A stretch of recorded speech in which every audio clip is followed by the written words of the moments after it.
You're Lance Saunders. No, don't even try to get off this call. I just wanted to get one look at you. You know, look in your eyes. The police said, they said don't even take this call, but I wanted the opportunity for you to hear what I have to say. I don't get it.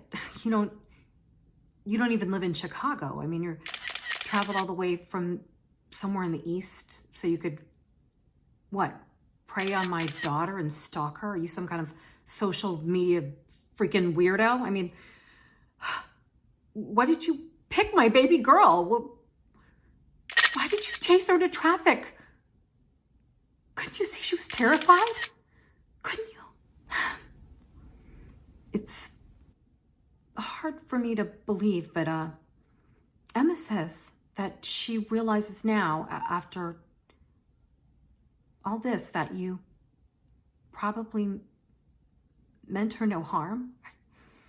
You just wanted to talk with her for a moment. She said, when your eyes met, she felt like a jolt go through her whole body, like a lightning bolt.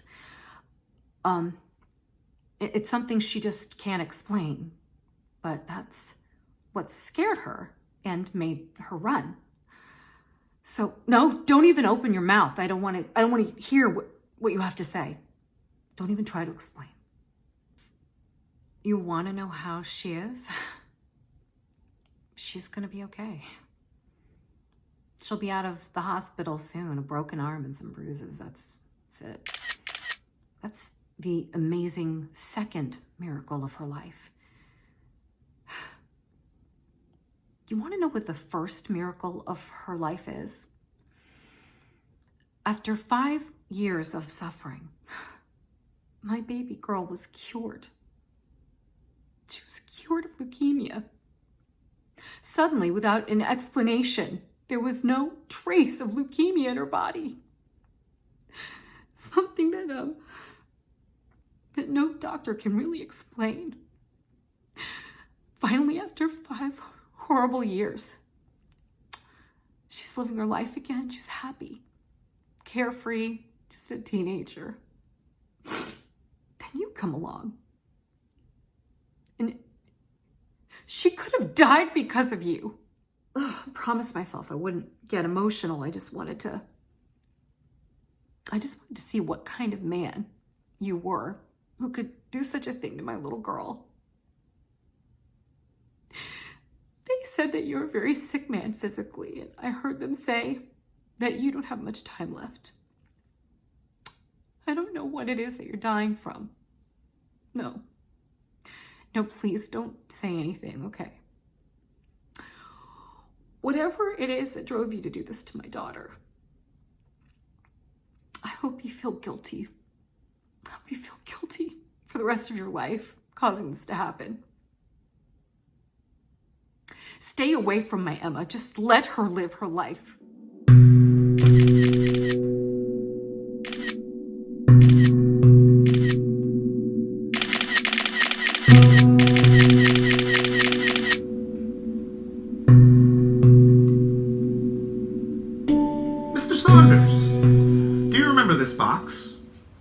This box is in its own unique way the contract you signed with us.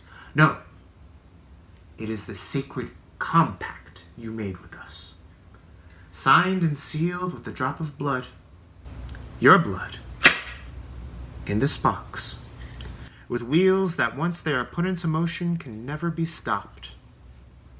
A holy, decisive, and dare I say, irreversible compact. And I must emphasize irreversible, Mr. Saunders, because for reasons that we cannot fully comprehend, you have deliberately broken this most sacred compact and nearly caused a disaster. Now, it isn't as if we haven't had other curious recruits. Curious what's happening on the other unseen end of their bargain. And they may wish to observe the progress towards the health of the subject for which they are substituting for, but at a distance. Always at a great distance. I mean, we discourage and even prevent such actual meetings of subject and substitution from even taking place, as it is, well, let's just say a breach of compact is unthinkable. If the two should meet, the whole process of the substitution could become null and void. Null and void, Mr. Saunders.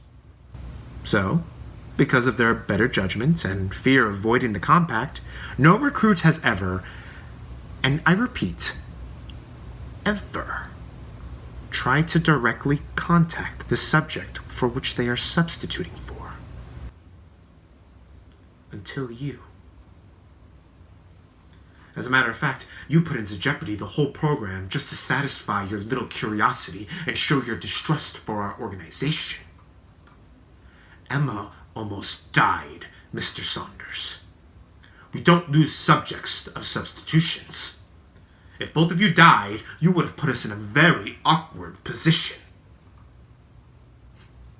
Thankfully, Emma will recover and her life could go on as planned, and you can peacefully, happily, and with a great feeling of satisfaction, continue taking on her leukemia and suffer and die for her as fulfilled in our compact. But should you ever try to contact her again before you succumb to your illness, then she will go back to having leukemia. And you will have died in vain, Mr. Saunders. Remember why you signed up with us to begin with. Frankly, you were an easy recruit. When a man is as miserable as you and so down in the dumps and full of despair, right, it's easy to pull him into the light in his ever-darkness. You're a classic case of misery that we could create meaning for. You should have trusted us, Mr. Saunders. Now, you may make a statement. Keep it brief. Recording.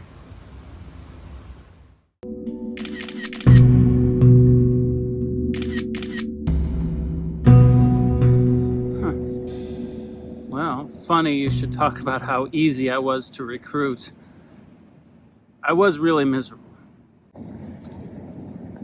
I used to be terrified of the way that my life would go.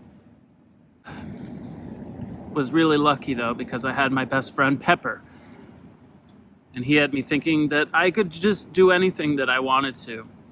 When we became partners and we founded our high-rise company, well, we got all these glowing write-ups in all the right magazines. It felt like it was just overnight. You know, the big buck boys started chasing after us for our one-of-a-kind glass sculpture buildings. And I'd see headline after headline, just up. Our company up, the company that rises above them all. Up. When they create a skyscraper, they bring Mount Olympus to us mortals. If you're wanting to go up in the world, well, you gotta invest in the exciting new architectural company Up. Felt like nothing could stop us. Nothing could touch us. But then I made my first tragic mistake. I married Jill. Jill. Oh, Jill. Where to start? Smart? No one could match her wit. Sexy? But Jill, she wasn't... How do I even explain her? She wasn't really a standout, and in every way. She wasn't a model, nothing like that, but those eyes, they pierced me like a Cupid's arrow. I fell from one of my own skyscrapers into her arms and, boom. Well, that was the beginning of the end. You know what it was? It was all about kids. For me, nobody would have ever pegged me for it, but my biggest goal in life was always to just be a father, to have my own family. Even Jill didn't take me seriously. It's strange how something seems so simple can grow into a disease, a giant wedge of a disease.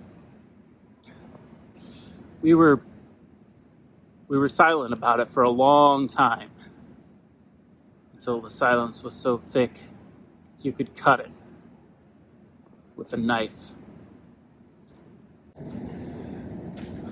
We were so far away on that. It drove me farther away from her. She took the cue. She found somebody who didn't give a flying fuck about kids. She left me. And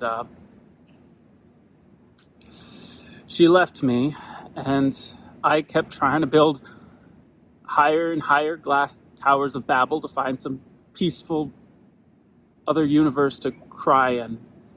And that arrow just went deep into both of us. And I think about her every day. Oh God, this is so stupid. So,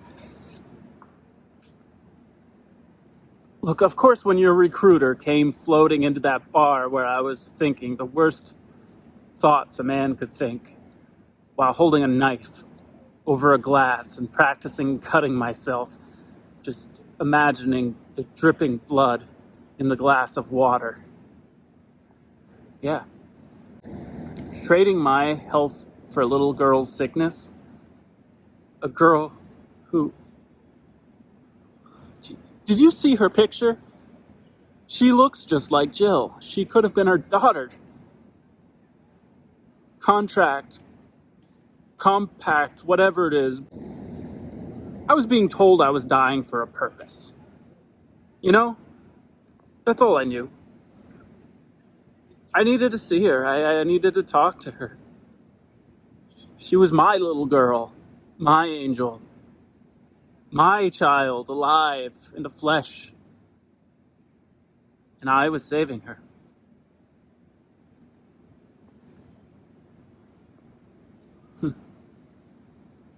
It's all right. Don't worry, I've made my peace. I won't try to see her again. She's alive.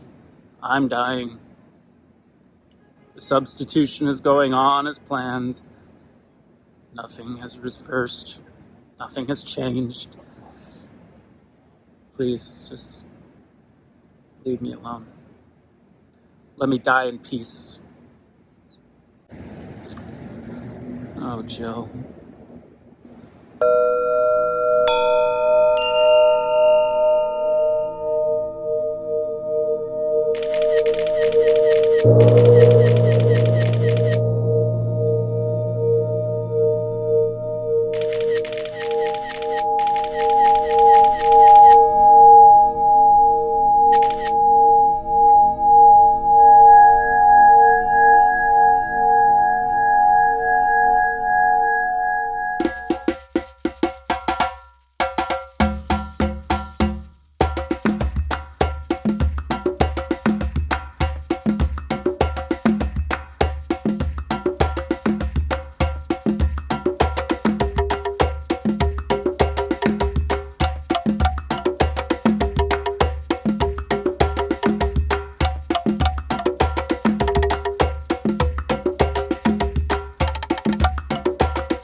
Mr. Saunders, hello. For the first time in my 40 plus years as a medical doctor, I am stumped. I just came from a meeting with your medical team. We reviewed all your latest tests, blood work, scans. I wanted to let you know as soon as we confirmed everything. Lance, your results show that you have had what can only be described as a miraculous healing. It's unprecedented. Your leukemia is completely gone. There's no trace of any disease in your body. Your test results are all negative. In fact, you are as healthy as a 15-year-old. You look stunned. That's understandable. This outcome was not conceivable 6 months ago. When you first came to see me, your leukemia was so advanced, we talked about you going into hospice care. Nobody on your medical team, in fact, no one that I consult with has ever seen a recovery like yours. It's beyond what medicine can explain. So, my last advice to you as your physician is for you to go out and have a hell of a celebration. I understand. It's a lot to process. Take your time. Breathe. I'm thrilled to give you this good news. And rest assured, these results are conclusive. I want you to come see me in 6 months. We'll monitor your progress. But I am confident you have nothing to be worried about. Congratulations, Lance. You're perfectly healthy. May today be the first of many happy days and years ahead. Call me if you have any questions.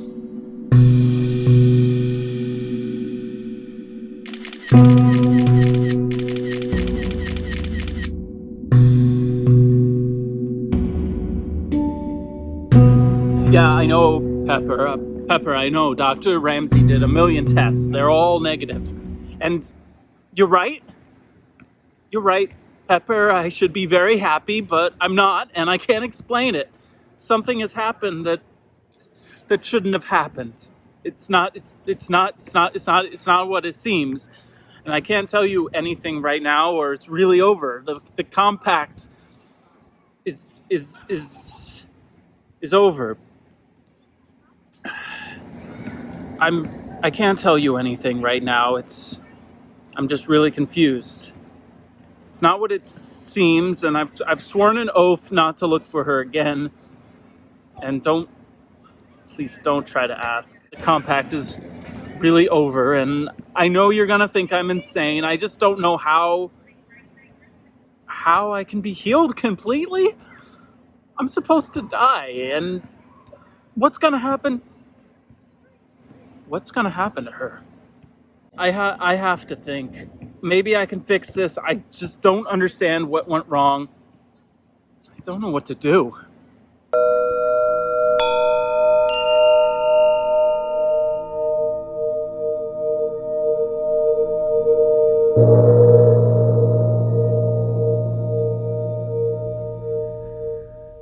So you're telling me that he's already starting to feel the effects of my substitution. Good. Good. It's funny, when your recruiter approached me, there was no question in my mind that she already knew I'd say yes. She already knew I was miserable without even me having to say a word. She didn't even have to ask who I'd substitute for. I think she knew that too. There are times in life when you're so certain of what you want and you see it playing out in your mind and you just can't see it playing out any other way. And I made a mistake believing my husband. And I should have known, I should have listened to him. I should have known that what he needed wasn't going to ruin us. And I didn't know that my little secret would cost us our marriage, and that leaving him would send my life so far down the toilet. And so selfish, so naive. But it doesn't matter. I'm fixing it now. I'm fixing it. Finally, my life will have some sort of meaning. Or should I say my death? My death. He thought I didn't really love him because I didn't want kids. But I just could never bring myself to tell him that I couldn't have kids. And besides, he never asked if anything was wrong or if there are any problems. So I never told him. And it cost us our marriage, but I'm gonna fix it now. I'm fixing it. And it's been hard. I'm gonna be honest, it's been really hard, and leukemia is a bitch, but I love him, so it's worth it. I've always loved him, and I always will.